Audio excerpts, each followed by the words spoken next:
Welcome back sa channel, mga tropa. Alam ko, medyo natagalan tayo sa upload at pasensya na, naging busy. So ngayon, magkakamping tayo bukas. Pupunta tayo sasakay tayo ng boat.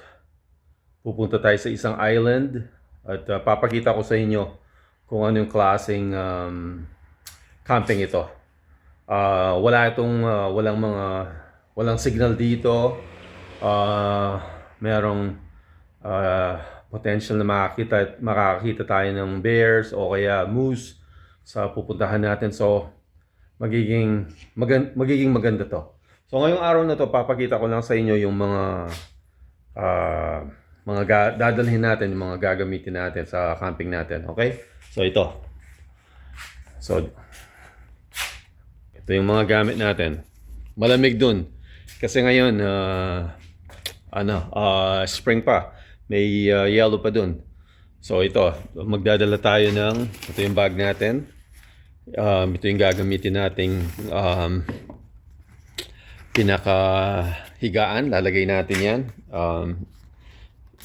Okay, para hindi malamig. Ito, iinom tayo ng tubig sa lake. So kailangan natin ng ganito. Yan, sorry, sandali lang. Yan. Mas maganda yan. So, i-filter natin yung tubig doon. Yan, may straw siya sa loob. At kailangan natin yan talaga. Kasi doon, hindi na tayo magdadala ng tubig. Ano na lang tayo. Iinumin na. Kailangan natin ito. Kutsilyo.